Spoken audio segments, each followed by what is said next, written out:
Assalamualaikum warahmatullahi taala wabarakatuh. Selamat pagi anak-anakku sekalian. Apa kabarnya kalian semua di rumah? Tentunya harapan Bapak kalian semua di rumah dalam keadaan sehat walafiat, tidak kekurangan suatu apapun. Tentunya tetap dalam lindungan Allah Subhanahu wa taala. Semoga tetap sehat walafiat, tidak terpapar yang namanya virus corona, ya. Baiklah anak-anakku, karena kalian hari ini sudah memegang buku tema 9 tentang benda-benda di sekitar kita. Tema 9 ya, benda-benda di sekitar kita. Hari ini, hari Selasa, 7 April 2020, masuk pada subtema 1. Juga pembelajaran 1. Dibuka bukunya. Kita menuju ke subtema 1. Ini sebelumnya daftar isinya juga kalian perhatikan. Subtema 1, benda tunggal dan campuran. Jadi kita akan belajar tentang apa itu benda tunggal dan apa itu benda yang termasuk campuran.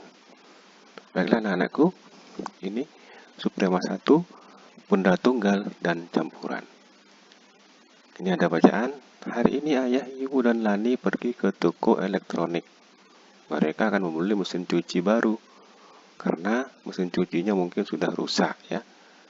Beberapa hari yang lalu, mereka sudah melihat gambar mesin cuci yang akan dibeli. Mereka melihatnya melalui iklan yang ada dalam sebuah majalah. Jadi, membuka majalah menemukan iklan. Lalu, Lani ini memperlihatkan iklan mesin cuci itu kepada pelayan toko. Oh ini ya. Jadi ini Lani sudah memperlihatkan iklan yang ditemukan di majalah kepada penjaga toko atau pelayan toko. Tentunya yang didatangi itu toko elektronik yang menjual apa yang diinginkan. Yang diinginkan Lani adalah mesin cuci. Ini gambarnya mesin cuci. Perhatikan gambar tersebut, itu merupakan gambar tentang iklan. Perhatikan, ini ditulis dengan warna-warna yang mencolok ya. Tujuannya apa? Agar dapat menarik, memang menarik pembeli. Juga di sini ada bacaan mesin cuci. Ini mesin cucinya. Resik ini tentang merek dari mesin cuci. Juga di situ ada bacaan kapasitas 10 kg.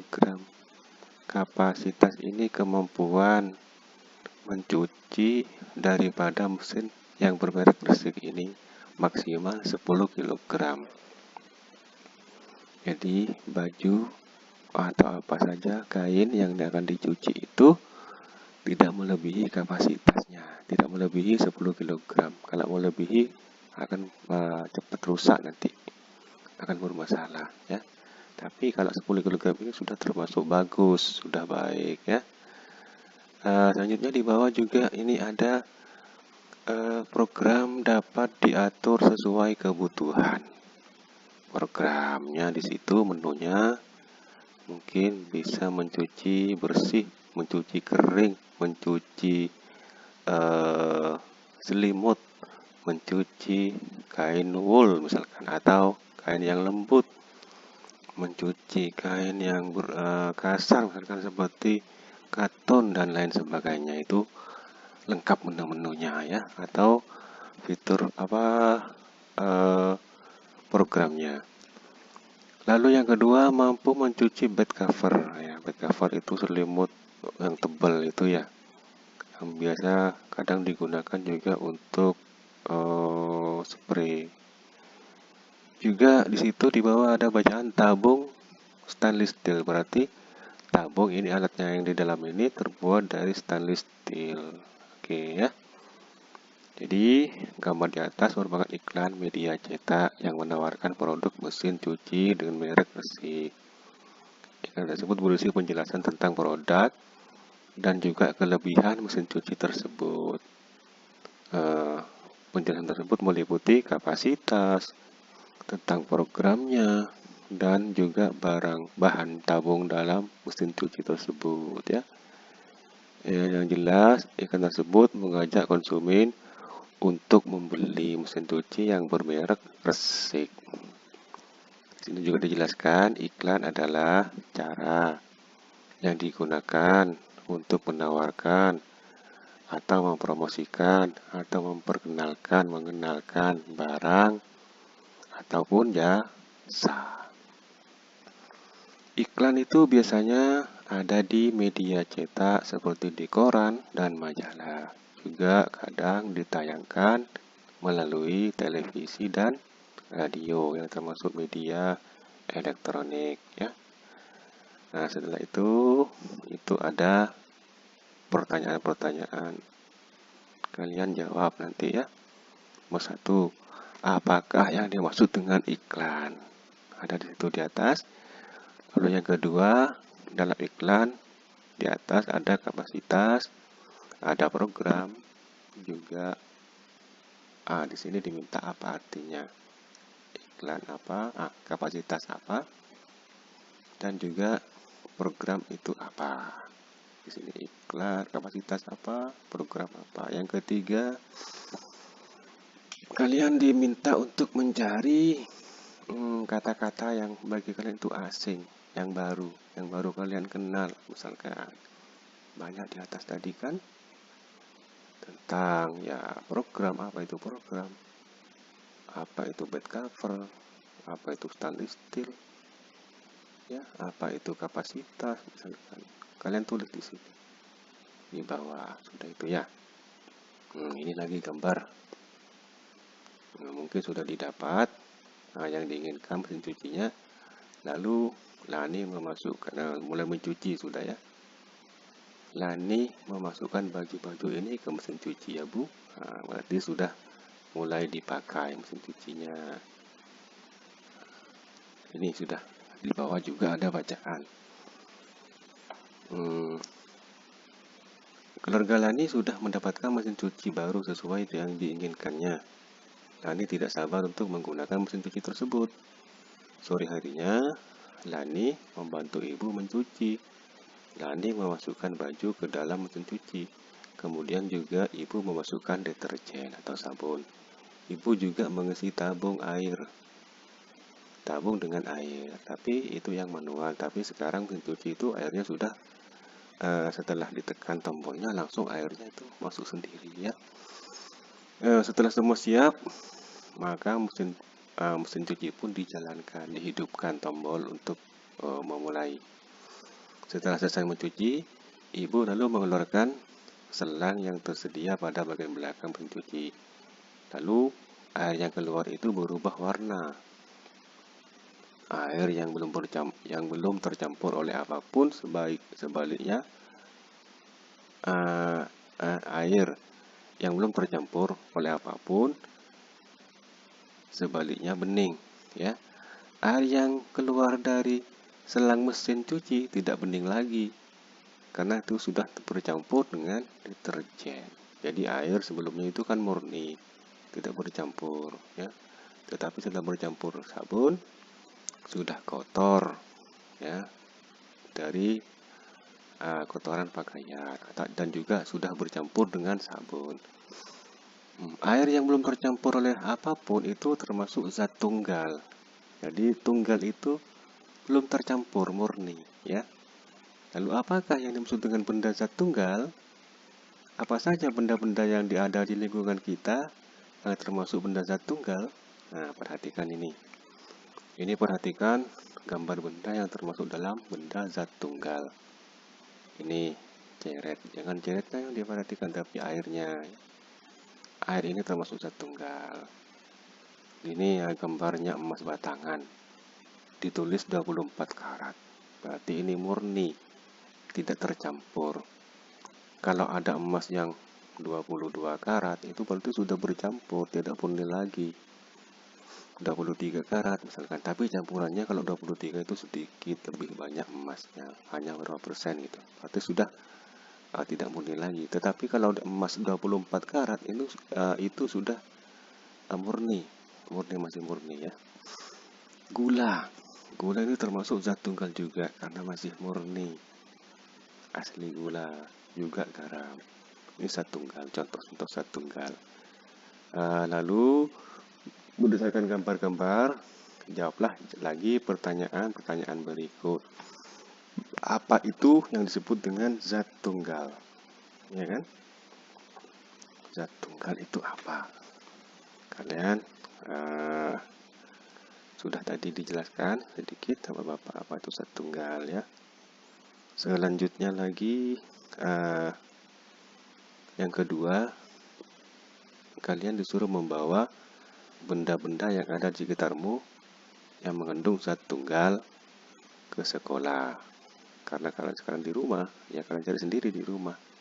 Ambil sendiri di tempatmu itu, ambil minimal 3. Lakukan pengamatan terhadap benda yang kamu bawa itu. Ini yang kamu bawa benda-benda di sekitarmu yang sudah mengandung zat tunggal. Artinya benda baru yang sudah di dalamnya itu bukan zat tunggal, tetapi sudah bercampur dengan zat tunggal. Apakah yang kamu bawa itu benar-benar termasuk zat tunggal? Tulislah benda yang termasuk zat tunggal, hasil pengamatan kamu itu dan teman-temanmu itu dalam sebuah kolom berikut. Di sini benda yang termasuk zat tunggal dulu. Ya, contohnya ya air tadi itu kan, gula, garam, emas, itu termasuk zat tunggal. Coba cari lagi mungkin apa yang lainnya yang termasuk zat tunggal itu ya. Misalkan apa? Zat tunggal itu kapur misalkan termasuk juga zat tunggal, atau kawat yang terbuat dari tembaga, itu kan tembaga asli ya. Baiklah, itu. Nah, ini ditulis juga di buku tulisnya ya. Sekarang semua benda yang ada di sekitar kita termasuk materi. Semua benda yang ada di sekitar kita itu termasuk materi. Jadi materi adalah segala sesuatu yang menempati ruang atau tempat, ruang ya kan, dan menempati massa. Ini tentang zat ya. Berdasarkan komposisi penyusunnya. Berdasarkan komposisi penyusunnya, materi dibedakan menjadi 2. Zat tunggal ya. Materi dibedakan menjadi zat tunggal dan zat campuran. Ini berdasarkan komposisi penyusun. Ada zat tunggal. Zat tunggal adalah merupakan zat yang terdiri atas materi sejenis saja. Contohnya air, garam, emas dan emas 24 karat. Yang campuran berarti sudah bercampur. Zat tunggal ini sudah bercampur dengan dengan benda atau materi lainnya. Campuran adalah zat yang terdiri atas beberapa jenis zat tunggal. Bisa zat tunggal dengan zat tunggal lainnya bercampur. Campuran lagi ini dapat dibedakan menjadi 2. Ada campuran yang homogen, ada campuran yang heterogen. Baca di sini. Campuran homogen adalah ini. Contohnya air dengan garam. Air garam itu kalau diaduk maka tidak kelihatan mana yang air, mana yang garam. Itu namanya homogen, bercampur sudah. Tidak bisa membedakan mana yang air, mana yang garam. Sirup juga campur antara gula dan air. Karena juga tidak bisa membedakan mana yang air, mana yang gula itu ya. Udara juga termasuk campuran homogen. Udara itu sudah bercampur dengan debu. Tidak ketahuan mana yang debu, mana yang air misalkan ya. Udara. Perunggu juga campuran. Mungkin emas sudah bercampur dengan tembaga atau apalah penyusunnya, sehingga menjadi perunggu. Ini bercampur, tetapi campurannya sudah homogen, tidak diketahui materi yang apa penyusunnya itu. Juga kuningan ini sudah merupakan campuran yang homogen. Lalu yang kedua ada campuran heterogen, yaitu campuran yang zat penyusunnya tidak tercampur sempurna. Pada campuran heterogen ini, zat penyusunnya masih dapat dibedakan. Contohnya air dengan kopi. Nah, airnya dapat diketahui, kopinya hitam misalkan. Ini bercampur tetapi heterogen, tidak sama dengan homogen. Kalau homogen itu tidak dapat dibedakan sudah. Tetapi kalau heterogen itu tidak sempurna campurannya. Contohnya di sini lagi ada air dengan tepung dan air dengan pasir, bukan gula pasir tapi pasir ya. Lalu berdasarkan bacaan di atas, jawablah pertanyaan berikut. Apa yang dimaksud dengan zat campuran? Tulis di sini. Yang kedua, cari apa saja benda di sekitarmu yang termasuk zat campuran. Tulislah minimal 5 di sini ya. Sudah campuran gitu. Ya, sudah itu saja.